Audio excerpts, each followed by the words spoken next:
Hello, lovelies, and welcome back to my channel where we talk about all things books, nothing but books, all about the stories that we read for ourselves. And today we are talking about Hooked by Emily McIntire. This book had me captivated before I even picked up the story. Chris is the first person that sent me a video to this book, and I became obsessed. I am not a huge fan of Peter Pan. It is not one of my favorite Disney stories. This, however, a favorite. It was a bit spicy, not too much though. It was kind of a nice spice. I really enjoyed the spice level of this book.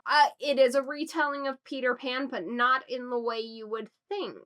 You follow Hook, and he is kind of this mafioso type is the best way I can describe it. It's more mobbish than mafia. He, has an uncle named the Croc. I can't get over the amount of similarities. Like, there's a nightclub called the Jolly Roger that he is basically an owner at, and he's got a butler kind of guy who he is named Smee. And I'm going to try not to spoil anything with this book, but I absolutely loved it. This is the first book of the Never After series, so if you aren't in the mood to start another series, because I know that if you're like me, I just start series and never seem to finish them. So here's to hoping I actually finish this one. I am going to put Scarred on my TBR for next month. Hopefully I will get around to reading that. But back to this book. Our female main character is soft. She's loyal. She's exactly what you want from a female main character, at least what I like. And he is hard. He is rugged. Hook is a survivalist. He has spent his years just trying to be the best in his field, is the best way I can put it. He controls with an iron fist. People fear his name.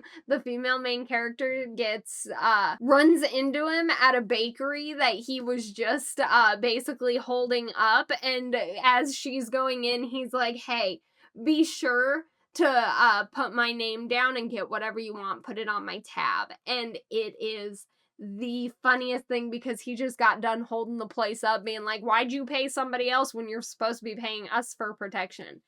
So comical. I will say there was a part of the story, and the reason it is a 4.75 and not a 5-star is because there is a part of this book where he lets his judgment he has poor judgment. He gets so paranoid and untrusting that he completely loses grip of what's really happening, and he's a fucking douche to the female main character. And it was just something I couldn't forgive. If you can, then I think this will be right up your alley. And it did not deter me from the book. I do actually think that scene was a major growing point for him as a character and something that needed to happen, but it's not something I can forgive. It's not. You don't get to this woman worships the ground you walk on, and you should be worshiping her ground. Or you should be worshiping the ground that she walks on. If you're not worshiping the air she breathes, what the fuck are we even doing then? I needed him to worship her from the time he saw her until the end of time, which he makes up for. He does make up for. There is also a found family in this. I love the story between the female main character's younger brother and the love that they have for one another. And then the twist and the turns that come with him. His name is John. We love John. We support John. We would kill for John because he's just a sweet baby child just sucked into this life he did not ask to be a part of. And so we love him for that. Okay? Understood? We don't deviate from that. John is an angel and he's a sweet baby child that we love. He's actually a teenager. That's neither here nor there. The female main character's father is Peter. When he was handling drugs on the street, his nickname was Pan.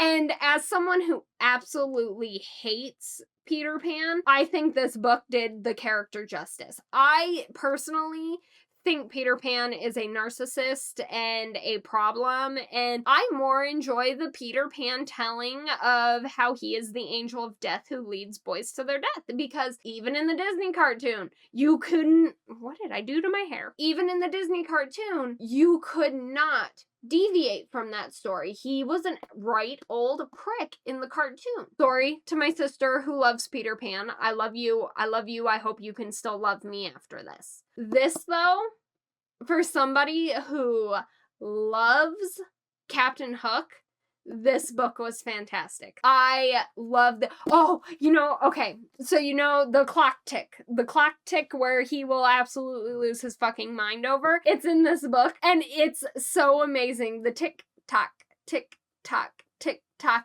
I saw the cartoon in my head and it is one of my favorite scenes in the cartoon. Just because I don't like Peter Pan doesn't mean I don't watch the cartoon. I've still watched it. But the crocodile's eyes is the only thing I can think of when I hear that TikTok sign. It's just something that lives in my head rent free, and this book I feel like did that perfectly. The similarities, oh gosh, hang on. Peter Pan's assistant is named Tina Bell.